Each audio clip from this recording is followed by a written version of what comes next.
What I'm going to tell you guys about today has never been done before. There's been variations that have been done before. There's been second round picks that have went to the D League or the G League, but there's never been a number one overall recruit in a recruiting class that opted for the G League over the NCAA. And what's fascinating about this is an iconic move that could completely change the way things are done in the future and could potentially cripple the NCAA in the future. I've mentioned the XFL's business plan on multiple accounts on my football channel, Microphone. And if you guys aren't subscribed to that, then I'll give you a brief overview over here.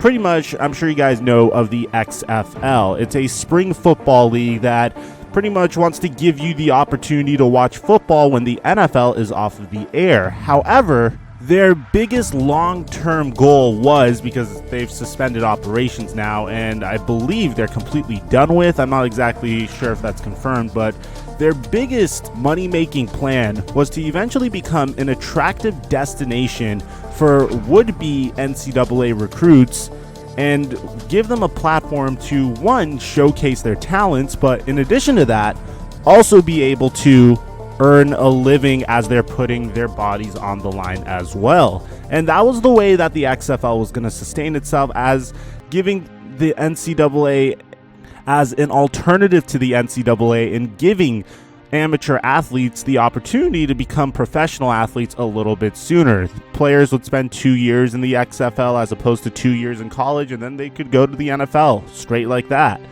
And it appears as if the NBA is trying to do something similar here.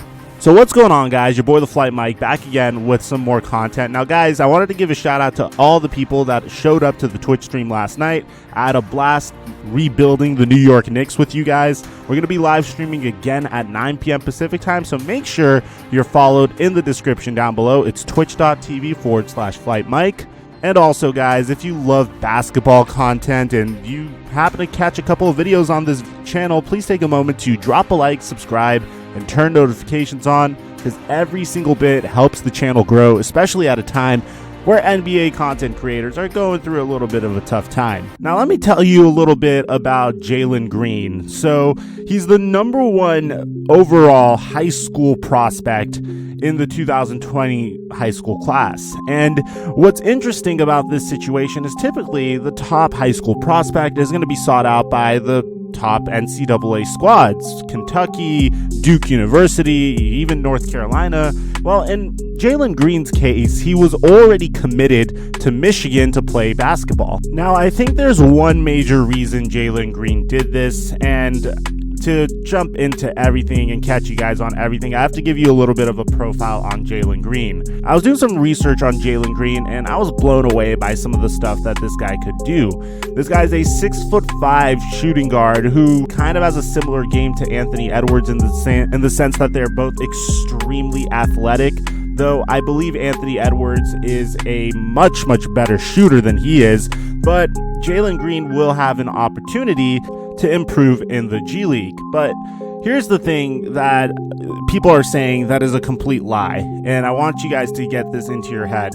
I've seen on Twitter on multiple accounts that this is the first time a major basketball recruiting prospect ended up choosing to go overseas or in the G League as opposed to going straight to the NCAA.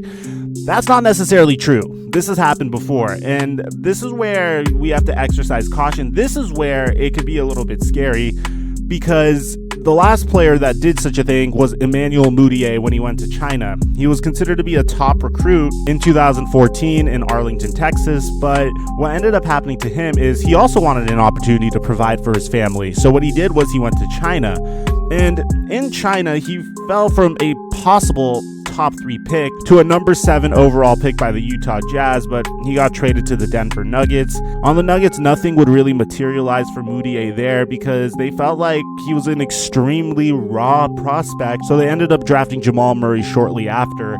And as a result, Emmanuel Mudiay was doing really well, by the way, this year on the Knicks. He was averaging like 15 points per game, but he could have had a significantly better career if he came into the NBA a little bit more polished. Now, there's a reason why Jalen Green, and we just got word that Isaiah Todd is also going to join Jalen Green, possibly in the G League. There's a reason why both of these players are doing this. It's not like something they would be doing if the world was normal right now. There's a huge detail that we all have to pay attention to. And it's the fact that when you go to the G League over the NCAA, the main reason Jalen Green and Isaiah Todd probably decided to join the G League as opposed to going to the NCAA is, for all you know, there might not be an NCAA this season. We don't know how this season's going to pan out. We don't know how this year is going to pan out. I've heard rumors that due to COVID-19 that we might be dealing with this for another 2 years. And for the sake of all of us, I really hope we don't. But say there's not an NCAA season next year. Well, the NBA might not have a season next year either. But at least this way, if there is some sort of uncertainty, Jalen Green will be entitled to $500,000. He will have a means to provide for his family during this tough time. And I don't know how payments are going to work. This is just an assumption. This is probably something that I assume that he looked at before making this decision, and I feel like that's what's making the G League so much more attractive. You don't want to be sitting down and waiting for the opportunity to be a student athlete again. Rather, you would want the opportunity to sit down and wait for a paycheck. So here's how everything's going to work. Jalen Green is going to enter the G League with potential other one-and-done prospects. He's going to receive $500,000, and he's also going to receive elite coaching and a one-year training program. After this 1 year, he will be eligible to enter for the NBA draft. Bear in mind, this is a brand new reformed G League pathway program that was created by the NBA with this in mind. And according to Adrian Wojnarowski, that's literally what he's confirming. Woj says that Green's committing to become part of a year-long developmental program with the G League oversight that'll include pro coaching, top prospects, and veteran players who'll combine training and exhibition competitions against the likes of G League teams, national teams, and NBA academies. So it's not like he is officially part of the G League. He's part of this G League program that's going to be playing against other teams of the G Leagues. They're going to have a little bit of a different scenario than most players in the G League. G League president Sharif Abdul-Rahim, former NBA player, I'm sure you guys have played with him in my team if you guys play 2K, said that the NBA is the best developmental system in the world, and those players shouldn't have to go somewhere else abroad to develop for a year. They should be in our developmental system. If you want my opinion on this, I don't know if this is something that is due to Rona. I don't know if this is something that Jalen Green was planning to do regardless. But if you ask me, no matter what, this is an iconic day in NBA history, in basketball history. Any league that provides some sort of alternative to the NCAA is automatically a league that I am going to be rooting for. Anyone that provides these athletes with a means to making money is obviously going to win me over. But I think what's really important here is Jalen Green probably made this decision to be able to provide for his family during this very difficult time.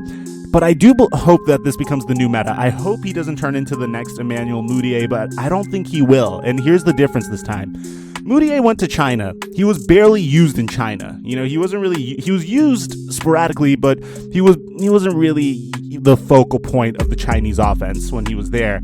So Jalen Green, on the other hand, is literally going into a situation, a program that was literally created for players like him. The NBA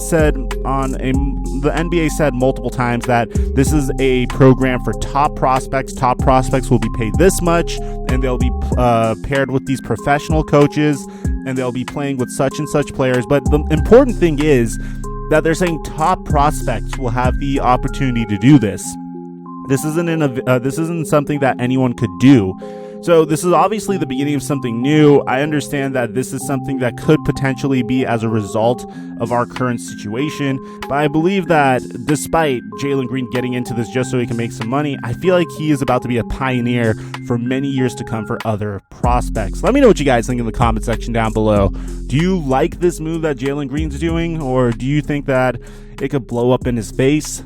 I'm your boy, TheFlightMike, and I'll catch you guys on our next upload.